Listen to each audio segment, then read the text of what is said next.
మన ఇంటిలో అన్నిటికన్నా పవిత్రమైన గది ఏది అంటే ఏం చెప్తాం? పూజా గది, దేవుని గది అని చెప్తాం.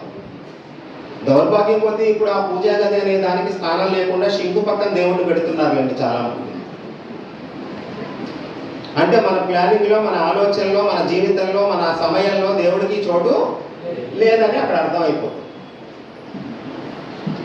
పూజా గది ప్రత్యేకంగా ఉన్నప్పుడు మనం కొద్దిసేపు భగవంతునికి సమయం కేటాయించుకోవడానికి, జపము, సాధన, ధ్యానం చేసుకోవడానికి వెసులుబాటుగా ఉంటుంది. అప్పుడు ఆ గది చాలా పవిత్రంగా మనం భావిస్తాం. మనం పవిత్రంగా ఉన్నప్పుడు మాత్రమే ఆ గదిలోకి వెళతాం. మన ఇంట్లో ఎలా అయితే అన్నిటికన్నా పూజా గది పవిత్రమైనదిగా మనం భావిస్తామో, ఈ ప్రపంచం అంతా కూడా ఒక ఇల్లు అనుకుంటే, ఈ ప్రపంచం అనే ఇంటిలో పూజా గది ఏమిటది? ప్రపంచమే ఇల్లు. ఒక్కొక్క దేశం ఒక్కొక్క గది. పూజా గది ఎక్కడ ఉంది? పూజా గది అంటే భారతదేశం. అంటే మనం ఎక్కడున్నాం? పూజ గదిలో ఉన్నాం. భగవంతుని సన్నిధిలో ఎల్లప్పుడూ ఉన్నాం. ఆయన ఒడిలోనే జన్మించాం, ఆయన ఒడిలోనే పెరిగి పెద్దవాడు అవుతాం. ఆయన అనేక రకాల రూపాలలో అవతరించి ఆయన పీల్చి విడిచిన గాలినే మనం పీల్చుతాం. ఇంత అదృష్టం ఎవరికి వస్తుంది? 84 లక్షల రకాల జీవరాశి ఉన్నది సృష్టిలో. ఈ 84 లక్షల రకాల జీవరాశిలో ఉత్తమమైనటువంటి జన్మ మానవ జన్మ. ఎందుచేత అంటే మానవ జన్మ మోక్ష ద్వారం అన్నారు. అలానే గీతలో భగవానుడు ఏం చెప్పాడు? అనన్యాచిత్తయంతో మాం ఏదైనా అపర్యుపాసతే తేషాం నిత్యాభియుక్తానాం యోగక్షేమం వహామ్యహం. ఎవరైతే నా గురించి అనన్యంగా చింతన చేస్తూ ఉంటారో వారి యోగక్షేమాల బాధ్యత నేను వహిస్తాను. మనం ఏమంటున్నాం? నువ్వు ఎలాగో 10 అడుగులు వేస్తా అంటున్నావు కదయ్యా, ఆ ఒక్కడిగే కదా, ఇక ఆ ఒక్కడుగు మటుకు నేను వేయకపోతే ఏమైందని, అందులో నా బిజీ షెడ్యూల్ నీకు తెలియదా, సర్వజ్ఞుడు కదా, అందుకని ఆ ఒక్కటి పట్టి నువ్వులు వేసేయి. దీని అతి తెలివితేటలు కదా. అంటే ఆయన సర్వజ్ఞుడు అన్న విషయం ఎప్పుడు తెలిసింది? ఇప్పుడు తెలిసిందా? అంటే మనకు అనుకూలమైనటువంటి సమయంలో తెలుస్తుంది అన్నమాట. కాదు, ఎప్పుడు కూడా మనం భగవంతుని యొక్క దృష్టి పెడితే ఆయన యొక్క కృపా దృష్టి మన మీద ప్రసరింపజేస్తాడు. నీ దృష్టి నా మీద పెట్టు, నా కృపా దృష్టి నీ మీద పెట్టు. అప్పుడు కూడా మొదటి బాధ్యత ఎవరిది? మరి మనం మన దృష్టి బాబా మీద పెట్టామా లేదా అని మనల్ని మనం ప్రశ్నించుకోవాలి కదా. ఫస్ట్ ఆయన చెప్పినటువంటి బకాడు మనం వేసామా లేదా, ఆయన చెప్పినట్లుగా మన దృష్టి ఆయన మీద పెట్టామా లేదా, అది ప్రశ్నించుకున్న తర్వాత ఆయన నెరవేరుస్తానన్న హామీలన్నీ మనకు వర్తిస్తాయా, వర్తించవా, ఆ లిస్టులో మన పేరు ఉంటుందా లేదో తెలుస్తుంది. అవునా కదా? గ్రీన్ కార్డుకి వైట్ కార్డుకి ఏమో ఉంటాయి కదా. అలానే సాయినాథుడు హామీలు ఇచ్చారు. ద్వారకామాయిలో కూర్చొని నేను ఎప్పుడు అసత్యం చెప్పను అన్నారు. నన్ను ఆశ్రయించిన వారిని, శరణు వచ్చిన వారిని రక్షించుదయ్యే నా కర్తవ్యము అన్నారు. నన్ను నమ్మిన వారిని అక్కడికి పతనం కానివ్వను, మధ్యలో విడువను, చివరికంట గమ్యానికి చేరుస్తాను అన్నారు. ఇవన్నీ ఎక్కడ కూర్చొని చెప్పారట? ద్వారకామాయిలో కూర్చొని చెప్పారట. ద్వారకామాయిలో ఏముంది అంటే, ద్వారకామాయిలో కూర్చొని అసత్యం చెప్పనని ఎందుకన్నారు బాబా? ద్వారకామాయిలో ఈశాన్యం మూల ఒక గోనె పట్టా వేసుకుని ఆయన కూర్చునేవారు. ఆగ్నేయం మూల నిరంతర అగ్నిహోత్రం దుని వెలుగుతుంది. అంటే ద్వారకామాయిలో కూర్చొని సాయినాథుడు చెప్పే ప్రతి మాట దేని సాక్షిగా చెప్పినట్లు? దుని. అంటే అగ్ని సాక్షిగా ఆయన ప్రమాణం చేసేసారండి.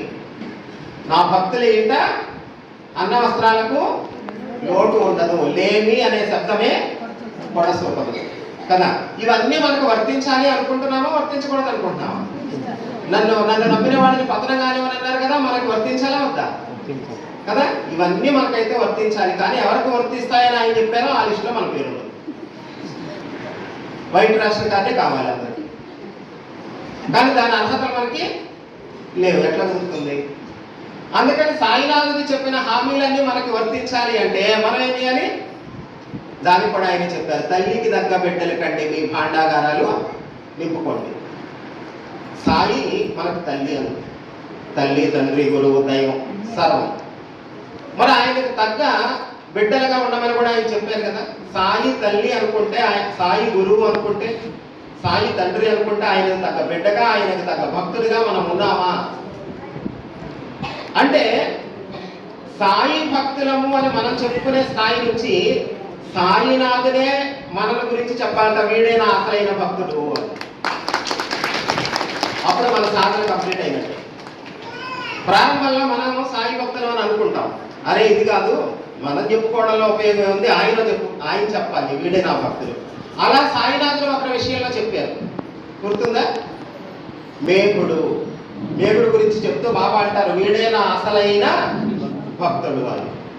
ఒకవేళ సద్గురువు కనుక ఎవరినైనా వీడు నావాడు అని అనుకుంటే, ఏమంటే ఒక్కసారి ఆ స్టాంప్ ఆ ముద్ర వేసుకుంటే ఏం జరుగుతుందంటే, మేఘుడు తను ఎవరు లేరండి, అనాథ. తను ఒక ఇంటిలో వంట బ్రాహ్మణుడిగా చేసేవాడు. ఆ యజమాని షిరిడి వెళ్ళి సాయి దర్శనం చేసుకొని వచ్చి నిరంతరం ఓం నమ శివాయ నామస్మరణతో మహాభక్తుడిగా ఉంటున్నటువంటి తన ఇంట్లో పనిచేసే వంటవాడైన మేఘుడికి కూడా సద్గురువైన సాయి దర్శనం లభిస్తే మంచిది అని నువ్వు కూడా షిరిడి వెళ్ళి బాబా దర్శనం చేసుకోమని పంపించాడు. మేఘుడు షిరిడి వచ్చాడు, యజమాని మాట మీద విశ్వాసంతో నమ్మకంతో కాదలేక వచ్చాడు, కానీ బాబా గురించి అతనికి ఏం తెలియదు. తీరా షిరిడి వచ్చి ద్వారకామాయిలోకి రాగానే ఒక ముస్లిం ఫకీర్ లాగా కనపడేసరికి, కానీ నేను బ్రాహ్మణుడు కదా, ఈయన ముస్లిం ఫకీర్ దగ్గరికి పంపించారు. ఈ విషయం తెలియక ఇప్పుడు సమాజంలో బాబా ముస్లిం, బాబాని విడిచిపెట్టండి, బాబా పూజ చేయొద్దు, ఎన్ని విమర్శలు వస్తున్నాయి. సాయిబాబా మీద వచ్చేటువంటి విమర్శలన్నింటికి సమాధానాలు చరిత్రలో ఉన్నాయి, కానీ ఆ చరిత్ర మనం చదవం, ఆ సత్సంగం మనం వినం. గురువారం వస్తే చక్కగా భోజనం చేసి వెళ్ళిపోతాము నమస్కారం చేసి.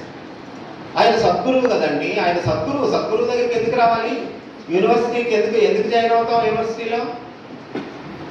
ఆ స్థితికి మనం ఎదగాలి. నెమ్మదిగా హారతి, పూజ, అన్నదానం, ప్రసాదం స్థాయి నుంచి అసలు ఆయన మనం సద్గురు సచ్చిదానంద అని అంటున్నాం, కానీ ఎందుకు సద్గురు అయ్యాడు, ఏం బోధించాడో, ఆయన సద్గురు అయ్యాడో తెలియదు, మన దగ్గర మినిమం నాలెడ్జ్ లేదు. అప్పుడు నిజంగా విమర్శించే వాళ్ళందరికీ అవకాశం దొరుకుతుంది, మనం సమాధానం చెప్పలేక. అరే ఈ ముస్లిం ఫకీర్ కదా అనుకున్నాడు మేఘుడు, అతని మనసులో శంక ఉంది కదా. బాబా ఏమన్నారంటే, అతను ఆంతర్యాన్ని తెలుసుకుని వెంటనే నువ్వు ఒక సద్బ్రాహ్మణుడివి, నేను ఒక ముస్లిం ఫకీర్ని, అలాంటప్పుడు నీవు నా దర్శనానికి రావడం ఎందుకు, వెళ్ళు. అతను బయలుదేరి వెళ్ళిపోతున్నాడు నిజంగా. కానీ బాబా వెళ్ళిపోమన్నది నిజానికి అతన్ని కాదు, అతనిలో ఉన్న శంకని వెళ్ళబట్టాలనుకున్నారు కనుక అతను వెళ్తున్నాడు, కానీ అతని మనసంతా బాబా దగ్గరే ఉండిపోయింది. అందుకని ఆ శంక తొలగిపోయి మళ్ళీ తిరిగి వచ్చేసాడు. వచ్చేం చేశాడు, ఎప్పటి వరకు ఉన్నాడు, తన తుది శ్వాస షిరిడీలోనే విడిచిపెట్టాడు. తను షిరిడీలోనే సాగించాడు.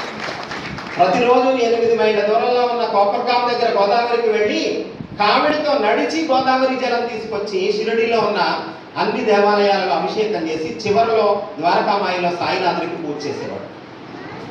అలా తన జీవితాంతం చేసి, ఏ సేవ అయినా ఒకటేనమ్మా మనం ఇక్కడ గుర్తుపెట్టుకోవాల్సింది, మనం ఏదైతే ఒక సేవ నాది అని తీసుకుంటామో ఆ సేవ సంపూర్ణంగా చేయాలి, పవిత్రంగా చేయాలి, భక్తిగా చేయాలి. ఈ ఊడ్చేది నా సేవ అంటే ఓడవడమే, ఇంకా త్రికరణ శుద్ధిగా.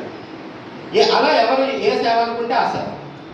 మేఘుడు అట్లా సేవ చేసి చివరికి షిరిడీలోనే మరణించాడు. మేఘుడు మరణిస్తే అతనికి ఎవరు లేరు కదా, అంతిమ యాత్ర చేయించాల్సిన తాలూకు బాధ్యత ఏర్పాట్లన్నీ సాయినాథుల వారే స్వయంగా తీసుకున్నారు. ఆయన అంత్యక్రియలతో పాల్గొన్నారు, శవయాత్రలో పాల్గొని పూల బట్ట కొట్టుకొని శవం మీద పూలు చల్లుతూ వెళ్ళారండి బాబా మేఘుడు. తిరిగి వచ్చి ఆయన కళ్ళ వెంబట నీళ్లు పెట్టుకుని, మేఘుడు చనిపోయాడు, వాడే నా అసలైన భక్తుడు అన్నారు. ఇప్పుడు ఇందులో ఇంకొక రహస్యం ఉంది, చాలా గొప్ప రహస్యం. అంటే గురువు చేసేది ఏమిటి, కానీ మనం గురువుని పెట్టుకొని కూడా గురువు బోధించేది ఏమి తెలుసుకోవట్లేదు ఈరోజు, అది మాకు బాధ. అందుకని ఎక్కడికైనా వెళ్ళాలనిపిస్తుంది, ఏదో 4 మాటలు చెప్తే బాగుంటుంది, ఇంత కష్టపడతాం, సేవ చేస్తాం, ఆరతులు, పూజలు, అభిషేకాలు, అర్చనలు అన్నీ ఉంటాయి, కానీ ఆయన గురువు అనుకున్నాం, కానీ ఆ గురువు బోధించే జ్ఞానం ఏంటో తెలుసుకోకపోతే చాలా బాధగా ఉంటుంది. ఇప్పుడు చూడండి, ఇందులో రహస్యం ఏమిటి అంటే, మేఘుడు చనిపోయాడని సాయినాథుడు సామాన్యుల వలె కళ్ళ నీళ్లు పెట్టుకోవడం ఏమిటి? మేఘుడట షిరిడీలో ఉన్నప్పుడు, షిరిడీలో ఏ ఊర్లో అయినా ఎప్పుడైనా ఎవరైనా చనిపోతే దానికి కావాల్సిన కార్యక్రమాలన్నీ వాళ్ళ ఇంట్లో వాళ్ళు చేస్తూ ఉంటారు. అలాంటి సంఘటన ఏదైనా చూసినప్పుడు మేఘుడు కనిపించేదట, రేపు ఒక రోజు నేను చనిపోతే నా కోసం ఇవన్నీ ఎవరు చేస్తారు, నేను పోతే నా కోసం ఒక కన్నీటి చుక్క కార్చేవాడు లేడు కదా అనుకునేవాడట. అతని మనసులో ఏదైతే బాధ వెలతి ఉన్నదో అది కూడా ఆయన కన్నీరు కార్చేసి ఫుల్ఫిల్ చేసేసారండి. That is Sadhguru. అది సాయిబాబా అంటే, అది సద్గురు అంటే. అంటే మనం సాయి భక్తులు కాబట్టి సాయి అని అంటే మిగతాయి కాదనకూడదమ్మా. ఏ సద్గురు అయినా సద్గురువుకి ఇది సబ్జెక్ట్ అంతా వర్తిస్తుంది. అక్కడ ఎవరు ఏ గురు భక్తులైతే దాన్ని పెట్టుకోవచ్చు కదా. అంటే మన మనస్సులో గనక చివరిగా ఏదైనా ఒక కోరిక మిగిలిపోయింది అనుకోండి అమ్మా, అసలు మిగిలిన ఖాతా అంతా బ్యాలెన్స్ అంతా నీళ్ళు అయిపోయింది, కానీ ఏదో ఒక భావన అలా మిగిలిపోయింది అనుకోండి, దానికోసం ఏం చేయాలి? జన్మించాలి. మన మనోగత భావాలు కాదండి, మన మనోగత భావాలన్నీ కూడా జన్మ పరంపరకు కారణం అవుతాయి. జన్మ పరంపరకు కారణం. ప్రతి ఆలోచన దాని ప్రభావం దానికి తగ్గ జన్మ తీసుకుని ఆ మనసులో బలిపడిపోతే, ఏ సంకల్పమైన ఏ భావనైనా దృఢంగా ఉండిపోతే, నేను అట్లా అనుకున్నాను చేయలేకపోయాను, నేను అట్లా అనుకున్నాను చేయలేకపోయానని ఒకటికోసారి అనుకున్నామా, అది మళ్ళీ జన్మలైనా తీర్చుకోవాల్సిందే. అందుకని మనం ఎప్పుడు ఏ విధమైన భావాలు మనసులో పెట్టుకోకూడదు, ఏ విధమైన ఆలోచనలు పెట్టుకోకూడదు. చూడండి, భగవంతుడు ఎప్పుడు ఏం చేస్తే అదే మనకు ప్రసాదం, అంతే. అది ఆయన అనుగ్రహంగా, అది ఆయన ప్రసాదంగా, అది ఆయన ఆజ్ఞగా స్వీకరించగలిగింది చాలు. అప్పుడు ఏ విధమైనటువంటి ఖాతాలో బ్యాలెన్స్ మిగలకుండా ఉంటుంది.